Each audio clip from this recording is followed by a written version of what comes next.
When small businesses had to close during the pandemic, we really had to learn as small business owners how to think outside the box.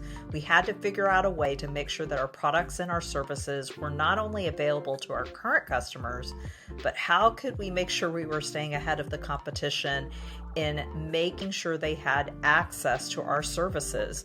Well, we've got a looming recession, we've got high inflation, and we need to keep with that same mindset. Even my own business went through this exercise, and with that, we introduced the Online Business Toolkit. If you don't have a website, this is an opportunity to throw up a free website through WordPress, manage your social media marketing, posting, scheduling, etc. with our online tool, and get reviews, respond to reviews, protect your business listings, and so many other freemium products and services that we're offering. It's important that we protect local business owners so that we can protect our local economies.